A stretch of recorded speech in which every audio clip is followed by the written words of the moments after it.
Hi guys, welcome to my YouTube channel civil junction official channel पे आप सभी का स्वागत है। जैसा कि आप लोगों को पता है, इसमें दिल्ली डेवलपमेंट अथॉरिटी के जो रिजल्ट्स आए हैं उनकी को पूरी इंटरव्यू सीरीज चल रही है। तो आज उसी सीरीज में हमारे साथ मौजूद हैं बल्लेश प्रजेश सर, जो ऑलरेडी DSSB में 3 साल से वर्किंग है। 2019 वाला जो आया था रिजल्ट, उसमें इनका सिलेक्शन हुआ था ऑलरेडी है। इसके अलावा एसएससी के एग्जाम्स में ये बीआरओ डिपार्टमेंट में भी इनका सिलेक्शन हो चुका था, और हाल ही में ये इनको तीसरी सफलता मिली है, जो कि DDA जेई हाल ही में जो एग्जाम हुआ है उसमें इनकी ऑल इंडिया रैंक 19 रहने वाली है। तो बहुत बहुत बधाई हो बल्लेश जी आपको। और हम आशा करेंगे कि इंटरव्यू में लड़के बहुत सारी न्यू चीज सीखने को मिल जाए, क्योंकि सर का एक्सपीरियंस बहुत अमेजिंग है। और उनका जो स्टडी रूटीन है, स्टडी वे है, वो आप लोगों को बहुत अच्छा लगेगा। तो बहुत बहुत स्वागत है। कुछ हम आपके बारे में जानना चाहेंगे पर्सनली। जी, बहुत बहुत शुक्रिया सर। तो सर, मेरा नाम बल्लेश प्रजेश है। और मैंने सर 2018 में बीटेक अपना कंप्लीट किया था JSS academy of technical education Noida से। और फिर उसके बाद सर मैंने प्रिपरेशन स्टार्ट कर दी थी अपनी इंजीनियरिंग सर्विसेज और पीएसयू और जेईस के एग्ज़ाम्स की। तो सर मैंने कोचिंग ज्वाइन करी थी मेडिजी की। फिर क्लासरूम कोर्स करके सर मैंने उसे अपना मतलब नोट्स वगैरह कंप्लीट करे।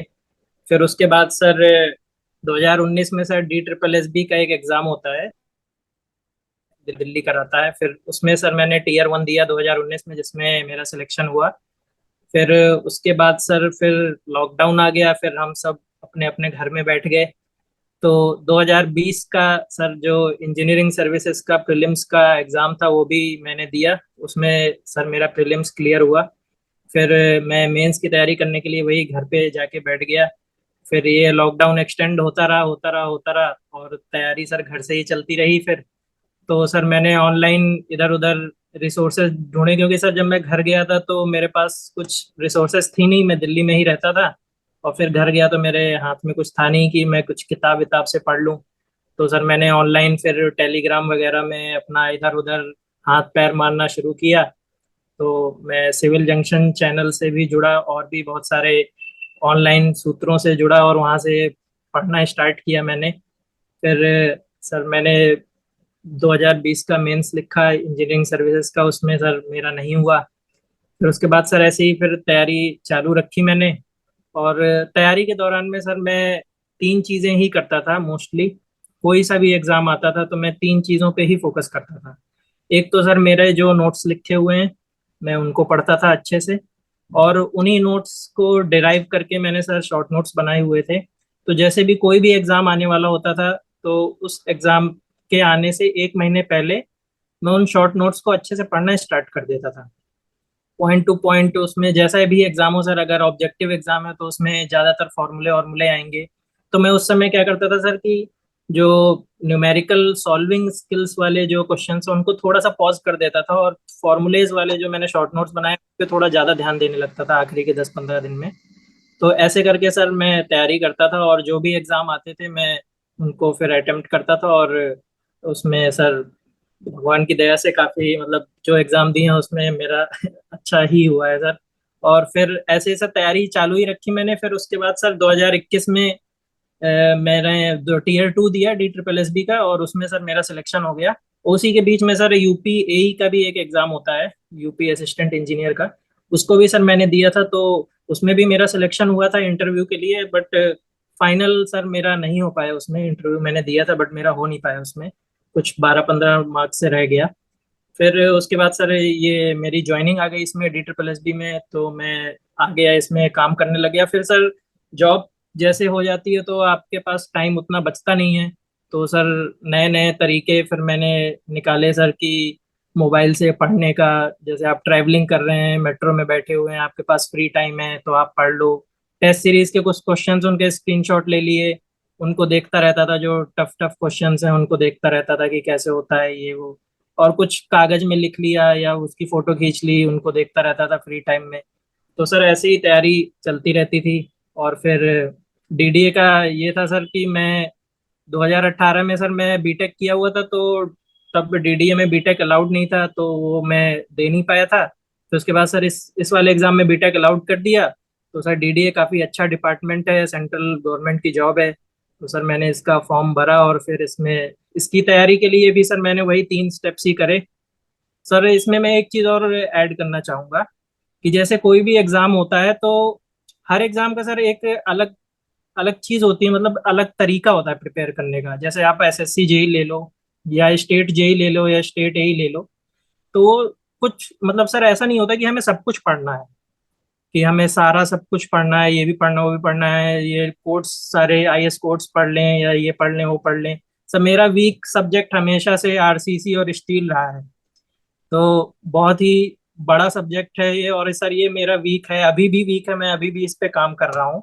तो सर ऐसा नहीं है कि आपको आई स्कोर नहीं रटे हुए हैं तो आपका सिलेक्शन नहीं होगा, अच्छी रैंक नहीं आएगी, तो सर ऐसा कुछ नहीं होता है। तो हर एग्जाम का सर एक तरीका होता है प्रिपेयर करने का। जैसे अगर आप DSSB के एग्जाम देख लें तो उसको और उस तरीके को सर मतलब जानने के लिए आप उसके प्रीवियस ईयर के क्वेश्चंस देख लीजिए। सबसे आसान यही होता है, उसका सिलेबस और प्रीवियस ईयर के क्वेश्चंस। अगर डीडीए का एग्जाम आ रहा है तो सर आप डीडीए का सिलेबस देख लें और प्रीवियस ईयर के क्वेश्चंस देख लीजिए कि कैसे आते हैं। उसी के हिसाब से सर एक आइडिया लग जाता है और वही आपको पढ़ना है बार बार।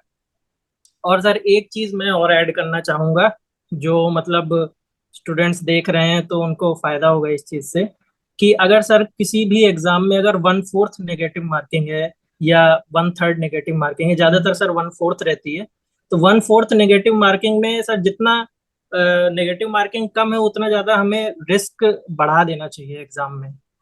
उससे सर ये होगा कि अब फाइनल तो सर ये है कि आपका सिलेक्शन होगा या नहीं होगा। बोर्ड का एग्जाम तो है नहीं कि आपको परसेंटेज लाने, 80% लाने, 90% लाने। तो सर अगर आप रिस्क बढ़ा देंगे तो चांसेस बढ़ जाते हैं कि आप ऊपर उठ सकते हो भीड़ से या कट ऑफ से काफी ऊपर आगे आ सकते हो। तो सर जितने भी एग्जाम मैंने दिए हैं सर मैं ये डिस्क्लोज करना चाहूंगा, मैंने उसमें 100% अटेम्प्ट रखा है। तो मैं अगर 200 क्वेश्चन है या 120 क्वेश्चन हैं तो मैं कोशिश करता था कि सारे अटेम्प्ट कर लूँ। तो मैं जल्दी जल्दी उस पेपर को सॉल्व करने की कोशिश करता था। अगर किसी क्वेश्चन में अटक रहा हूँ तो मैं उसको मार्क फॉर रिव्यू कर दूंगा, आगे बढ़ जाऊंगा। ऐसे कर करके सर मैं लास्ट तक पहुंचता था। और फिर जो क्वेश्चन मैंने छोड़े हुए हैं मार्क फॉर रिव्यू हैं, उनको उनमें कुछ ना कुछ सर कभी कभी ऐसा होता है कि सर क्वेश्चंस ऐसे आते हैं कि हमें लगता है कि इसमें बहुत ज्यादा सॉल्यूशन करना पड़ेगा, इसका तो बहुत ज्यादा पूरा सॉल्व करना पड़ेगा, डिजाइन करना पड़ेगा, जो भी है जैसा भी क्वेश्चन है। लेकिन सर हम उसके ऑप्शंस को देखना भूल जाते हैं। तो जो एग्जामिनर होता है सर वो जानबूझ के ऐसा क्वेश्चन सेट करता है कि आप क्वेश्चन देख के उसे सॉल्व करने बैठे हो। लेकिन उसके ऑप्शंस ऐसे होते हैं कि अगर आप एक बार ऑप्शंस देख लें तो आपको ये क्लियर हो जाएगा कि हाँ ऑप्शन से आप आंसर निकाल सकते हो। तो ये चीज सर काफी डीडीए में भी काफी सर इस बार तो काफी अच्छे क्वेश्चंस आए थे। उसमें डीडीए में सर एप्टी वाले सेक्शन में ये वाली ट्रिक काफी काम करी थी कि आप ऑप्शंस देख के आंसर निकाल सकते हैं। टेक्निकल में भी काफी सर ऐसा मतलब हो जाता है। तो दोनों दोनों वे में स्टूडेंट्स को सोचना चाहिए सर कि क्वेश्चन को सिर्फ सॉल्व नहीं करना है, उसको ऑप्शंस से देख के भी आंसर निकाला जा सकता है। तो ये चीज सर मैं बताना चाहता था सर।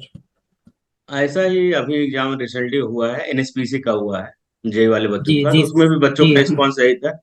उसमें लास्ट में नो का ऑप्शन आता था, तो ये ध्यान देना होता था कि जल्दीबाजी में 4 ऑप्शन में गलत न कर दें, उसमें नो दिखना था, इन कौन सा नहीं है इस पर ध्यान देना था। आपने कहा जी कि 100% अटेम्प्ट करने की कोशिश करनी चाहिए, बट क्या होता है 100% अटेम्प्ट करने की कोशिश में बच्चे और गलत करके चले जाते हैं। जी जी सर। तो उसमें भी अगर आप 90 प्लस कर लिए हैं, 90% तक आप कर लिए हैं, तभी सिलेक्शन के चांसेस ज्यादा बढ़ जाते हैं।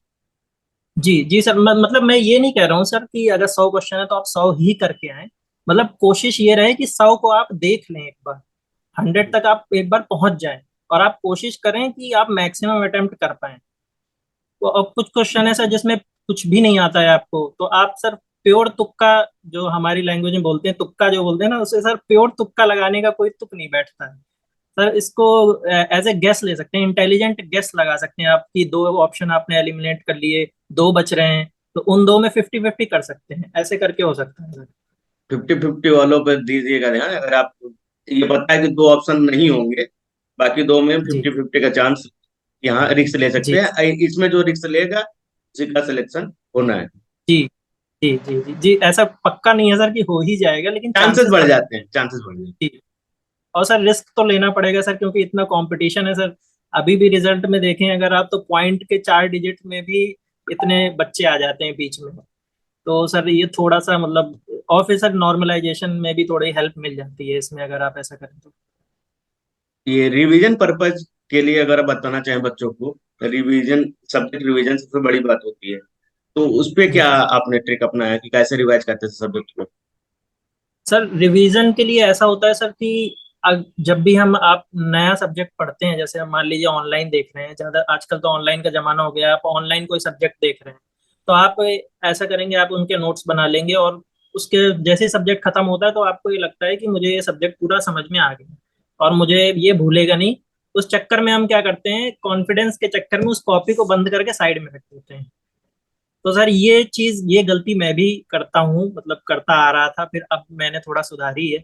तो सर वो बार बार उस कॉपी में जब भी आप नोट्स बनाएं, जो बच्चे अभी नोट्स बना रहे हैं या पढ़ रहे हैं, उनके उनके लिए मेरा ये सजेशन रहेगा कि अगर आप नोट्स बना रहे हैं तो आप कोशिश करें कि एक पेज लिखें तो उसमें 4-5 लाइनें छोड़ दें, या साइड में पे छोड़ दें, जगह छोड़ दें, ऐसे करके थोड़ा थोड़ा मतलब हल्के, मतलब उसी में सब कुछ ना लिख दें, उनको फैला फैला के लिखें ताकि जगह रहे। उससे क्या होगा सर कि कभी कभी ऐसा होता है कि आप अगर पढ़ रहे हैं ऑनलाइन या कहीं नोट, मतलब किसी कोचिंग में पढ़ रहे हैं, तो उसमें ऐसा होता है कि सर सब कुछ बताया नहीं जाता है। बहुत सारी चीजें हम टेस्ट सीरीज के थ्रू या कभी एग्जाम के थ्रू उस क्वेश्चन को हम पकड़ लेते हैं कि अरे ये तो नया क्वेश्चन है, ये तो हमें पढ़ाया नहीं गया, ये मैंने पढ़ा नहीं है। तो आप उसी उसी चीज को जहाँ पे आपने जगह छोड़ी है वहां पे आप लिख लो। उससे ये हो जाएगा कि सर आपकी एक कॉपी में सब कुछ है, और आप उसी कॉपी को बार बार पढ़ेंगे तो सर जैसे अगर 100% चीजें हैं उस कॉपी में, तो ऐसा होगा कि 70% चीजें तो आपको याद रहेंगी, 30% चीजें जो याद नहीं रहेंगी, वही चीजें सर बार बार पेपर में आती हैं, क्योंकि एग्जामिनर को भी पता है कि ये तीस ये परसेंट चीजें तीसरी जी बच्चों को याद बोलेंगे। है, तो वो यही पूछेगा, और वो हम बार बार उसको गलत करेंगे। तो वो जो 30% चीजें हैं सर, उसको आगे आप 2-3 पेजों में या किसी एक नई कॉपी में बना के लिख लीजिए। आप उसको डेली पढ़िए, आप उसको डेली पढ़ेंगे तो वो 30% चीजें आपको याद हो जाएंगी। तो अब जैसे सर कोई एग्जाम आया, तो आप सब कुछ तो पढ़ नहीं सकते, क्योंकि इतनी मोटी मोटी इतने सारे सब्जेक्ट्स होते हैं।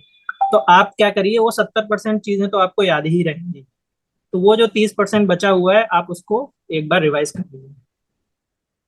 एडिशनल सब्जेक्ट जैसे कि एसएससी में रीजनिंग पूछा जाता है, जीएस पूछा जाता है, जी स्टेट सर। एई और जे के एग्जाम्स में हिंदी हो गया, अंग्रेजी हो गया, तो इनको कब रेडी करना चाहिए? सर हिंदी का तो सर ऐसा है कि हिंदी थोड़ा मतलब टेक्निकल सब्जेक्ट मैं मानता हूँ, मैंने हिंदी की क्लासेस वगैरह देखी हैं और थोड़ा हिंदी को पढ़ा है। तो सर मैं ये मानता हूँ कि हिंदी एक प्रॉपर सब्जेक्ट है। मैं सब्जेक्ट्स में सर डिफरेंशिएशन नहीं करता हूँ कि इरिगेशन छोटा सब्जेक्ट है, सोम मोटा सब्जेक्ट है, बड़ा सब्जेक्ट है, तो उसको अच्छे से पढ़ें, इसको ना अच्छे से पढ़ें। तो मैं सारे सब्जेक्ट्स को इक्वल इंपॉर्टेंस और इक्वल वेटेज देता हूँ अपनी तरफ से। एग्जाम क्या कम वेटेज दे रहा है उससे मुझे सर फर्क नहीं पड़ता है, मैं अपनी तरफ से पूरा वेटेज देता हूँ उसे। तो इसी तरह सर हिंदी और जीएस, जीएस तो सर सिलेबस डिफाइंड होता नहीं है, उसमें कुछ भी पूछ सकता है, करंट अफेयर्स में कुछ भी आ सकता है, तो मैं जीएस का उतना ज्यादा नहीं पढ़ता हूँ उसे। जो डिफाइंड सब्जेक्ट डिफाइंड है सिलेबस, जैसे हिंदी का और टेक्निकल सब्जेक्ट्स हैं, ये हमारे डिफाइंड हैं, तो मैं इनको अच्छे से पढ़ता हूँ। तो सर हिंदी का तो क्या है कि आप उसको समझ के पढ़ें, आप एक बार उसे समझ लें, किसी टीचर से समझ लें या किसी स्टैंडर्ड बुक का रेफरेंस लेके समझ लें, तो और फिर उसके बाद उसके क्वेश्चंस करें तो वो सही रहेगा। और रिवीजन के लिए भी सर हिंदी तो हमारी मातृभाषा है, आप उसको पूरा भी पढ़ेंगे तो आप बोर नहीं होंगे। तो वैसा ही है सर हिंदी का भी। और रीजनिंग के लिए स्पेशली? रीजनिंग के लिए सर, रीजनिंग के लिए मैंने ऐसी कुछ खास तैयारी नहीं करी रीजनिंग के लिए। रीजनिंग के लिए सर इंजीनियरिंग जो करता है, तो मेरा ये मानना है कि उसकी रीजनिंग वैसे ही स्ट्रांग रहती, मतलब वो रीजनिंग के सवाल को सॉल्व कर लेगा। बट बात यहाँ आ जाती है सर कि वो उस टाइम लिमिट पे कर पाएगा कि नहीं, हाँ, तो टाइम उसकी मैनेजमेंट। प्रैक्टिस। हाँ, वो टाइम मैनेजमेंट में उस उतने टाइम में कर पाएगा कि नहीं। जैसे सर डीडीए में इस बार रीजनिंग के काफी सॉल्व करने वाले क्वेश्चंस आ गए थे, जिसमें मतलब कैलकुलेटर की भी जरूरत पड़ रही थी, अगर कैलकुलेटर ना हो तो कैसे करेंगे। तो रीजनिंग में सर ऐसा है कि अब आप 20 तक की टेबल अगर आपको याद है और कुछ स्टैंडर्ड स्क्वायर रूट्स याद हैं, ज्यादा करने की जरूरत नहीं है सर। लोग क्या करते हैं, 50 तक की टेबल याद कर लेते हैं और स्क्वायर रूट्स बहुत सारे याद कर लेते हैं। उतना सर इंजीनियरिंग बैकग्राउंड में इतनी की जरूरत नहीं पड़ती है। सीजीएल वीजीएल की अगर आप तैयारी कर रहे हो तो सर उसमें जरूर पड़ती है, लेकिन इतना करने की जरूरत नहीं है मेरे हिसाब से। सर 20 तक की टेबल अगर आपको याद है और स्टैंडर्ड स्क्वायर रूट्स याद हैं तो आप आसानी से कर सकते हैं उसे। तैयारी शुरू कब से करनी चाहिए, यानी बीटेक कर रहे हैं तभी हम शुरू कर दें या बीटेक के बाद शुरू करें? इफेक्टिव कौन सा रहता है ज्यादा? सर मेरे हिसाब से तो अगर आप बीटेक के जो सर मैंने थोड़ा बहुत सीखा है जो अपने एक्सपीरियंस के हिसाब से, तो जो बच्चे अभी कॉलेज में हैं और जो कॉलेज पास आउट कर चुके हैं, जो कॉलेज में नहीं वैसे सर ऐसा होता है कि कॉलेज में नहीं पढ़ते हैं हम लोग, आखिरी टाइम पढ़ के और एग्जाम निकाल लिया ऐसा, वन मतलब नाइट फाइट हाँ सेट हो बीटेक जाता में है चलता है। कॉलेज। हाँ बीटेक में ऐसा हो जाता है सर। तो सर मैं ये चीज को अपोज करूंगा जो बच्चे अभी पढ़ रहे हैं। तो सर बीटेक जब हम कॉलेज में होते हैं सर तो वो सबसे अच्छा समय होता है सब्जेक्ट को समझने का, क्योंकि हमारे पास स्टैंडर्ड टेक्स्ट बुक्स होती हैं। आप टेक्स्ट बुक पढ़ सकते हो, आप बीटेक करने के बाद टेक्स्ट बुक पढ़ने का सोच नहीं सकते। आपको ये लगेगा कि अरे नोट्स पढ़ लेता हूँ, ये टेक्स्ट बुक क्यों पढ़ूंगा, बहुत टाइम वेस्ट हो जाएगा, इतनी मोटी किताब है। तो सर जो स्टैंडर्ड टेक्स्ट बुक्स पढ़ के जो नॉलेज आती है, मैंने सर सोम और एफएम की टेक्स्ट बुक पढ़ी है तो वहां से मेरे को ये समझ में आया कि अगर आप स्टैंडर्ड टेक्स्ट बुक से पढ़ के जो नॉलेज अटेन करते हो वो रिटेन हो जाता है, वो हमेशा के लिए आपके दिमाग में छप जाएगा। तो आपको उससे रिलेटेड कोई भी क्वेश्चन आएगा आप तुरंत कर दोगे। तो सर अगर आप कॉलेज में पढ़ रहे हो तो आप स्टैंडर्ड टेक्स्ट बुक से पढ़ो, और मतलब ये वन नाइट स्टैंड वाला ना करें तो ज्यादा बेटर रहेगा। वैसे ऐसा होता नहीं है सर, लेकिन फिर भी अगर आप, सर मेरा एक फ्रेंड है उसने कॉलेज से ही प्रिपरेशन स्टार्ट कर दी थी, हम लोग वही वन नाइट स्टैंड वाले थे। तो उसने सर कॉलेज में अच्छे से तैयारी करी, पढ़ा लिखा, और फिर सर उसका कॉलेज के साथ ही अच्छे रैंक से यूपीएससी इंजीनियरिंग सर्विसेज में हो गया और वो फाइनल ईयर में ही निकल गया। तो जब वो पढ़ रहा था तो हमें ये लगता था कि अरे ये क्या कर रहा है ये वो, मतलब इंजॉय करना एंजॉय नहीं कर चाहिए, रहा इंजॉय के समय पढ़ाई है। कर हाँ रहा है। हाँ वही वही। तो सर ऐसा कुछ नहीं होता है। तो जब मतलब कॉलेज में एंजॉय बेशक करिए, लेकिन मतलब जो पढ़ने वाला टाइम है सर, तो 4-5 घंटे आप अच्छे से पढ़ें तो उसका मतलब यूज आगे भी होगा, क्योंकि सर अगर आप कॉलेज में नहीं पढ़ेंगे तो फिर आपको आगे पढ़ना पड़ेगा, उतना टाइम आपको आगे देना देना पड़ जाएगा।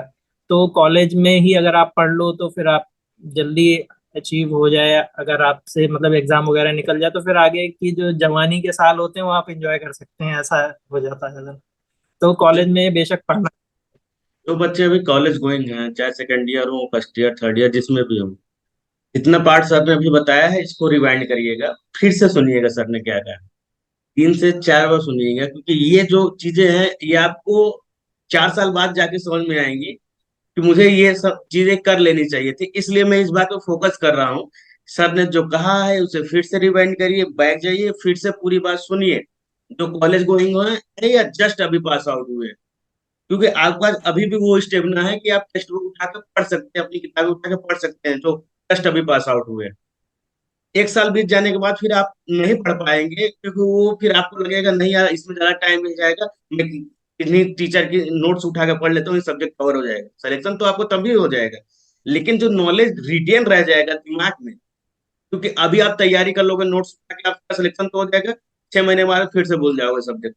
लेकिन जो नॉलेज रिटेन रहेगा, ये वर्डिंग बहुत अच्छी लगी सर आपकी, कि नॉलेज जी सर। रिटेन रह जाएगा, तो वो आएगा आपका टेक्स्ट बुक से, जो आपका सब्जेक्ट है, जैसे एफएम के हो गए, आरसीसी के हो गए, सॉइल का हो गया। सॉइल मेजर सब्जेक्ट है, अभी आप लोगों को समझ में नहीं आ रहा होगा, अभी आप लोग एक मात्र सब्जेक्ट लग रहा होगा इसमें अच्छा सा मार्क्स पा जाऊं, मेरे मार्क्स बढ़िया आ जाए। लेकिन सॉइल हो गए, आरसीसी, ये सब्जेक्ट आपको फ्यूचर में चल के बहुत ज्यादा काम देंगे। जॉब पाने के बाद भी ऑन फील्ड बहुत ज्यादा काम देने वाले हैं आपको नॉलेज के लिए। तो पढ़िए, टेक्स्ट बुक आप पढ़िए और अच्छे से पढ़िए, एकदम जैसे इनके सर का दोस्त का हुआ है 2018 में ही, उनका सिलेक्शन ईएससी में हो गया है।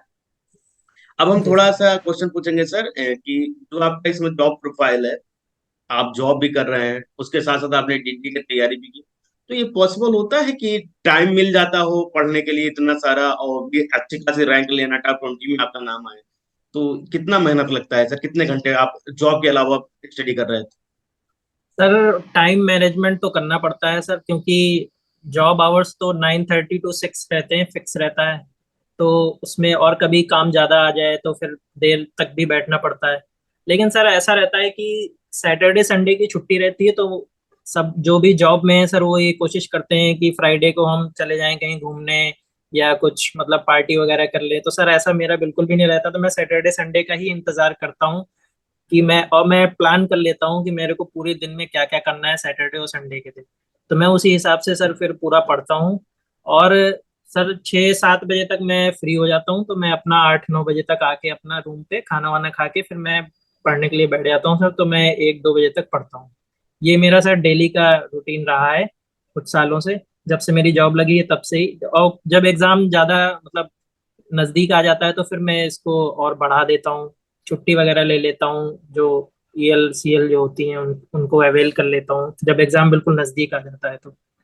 बाकी ईएलसी। सर टाइम, हाँ टाइम मैनेजमेंट तो सर करना। और सर मेरा ये मानना है कि अगर आप मतलब सर मैंने ये चीज देखी है, जैसे अभी बीच में कोविड आ गया था सर, 2021 के बाद भी जो थर्ड वेव आई थी, उसमें भी कुछ दिनों के लिए ऑफिस वगैरह बंद हो गए थे। तो सर मुझे ऐसा पर्सनली लगता है कि अगर आप फ्री 24/7 अगर आप फ्री रहते हैं तो सर उतनी एफिशिएंसी उतनी इफेक्टिवनेस नहीं आ पाती है पढ़ाई में। अगर आप कहीं बिजी रहते हैं तो सर मुझे ऐसा लगता है कि आपके दिमाग में ये रहता है कि अरे मुझे अभी अभी अभी पढ़ना है, तो वो एफिशिएंसी ज़्यादा अच्छी निकल जाती है।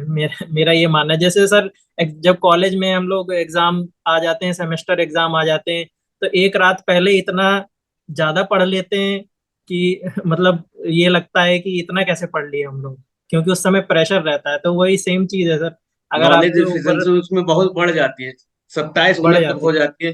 एक सोर्स के हाँ मुताबिक ये पता चला था कि जो बीटेक वाले लास्ट वन नाइट स्टैंड में पढ़ाई करते हैं वो अपनी मेमोरी का 27% तक बढ़ा देते हैं उस समय, और जी अगले दिन जी पास होकर आराम से चले आते हैं। जी सर। तो ऐसा कुछ नहीं है सर, जो जॉब कर रहे हैं कहीं प्राइवेट में भी जॉब कर रहे हैं, तो ऐसा कुछ नहीं है कि आप नहीं कर सकते हो सर। टाइम मैनेज करें तो कुछ भी हो सकता है।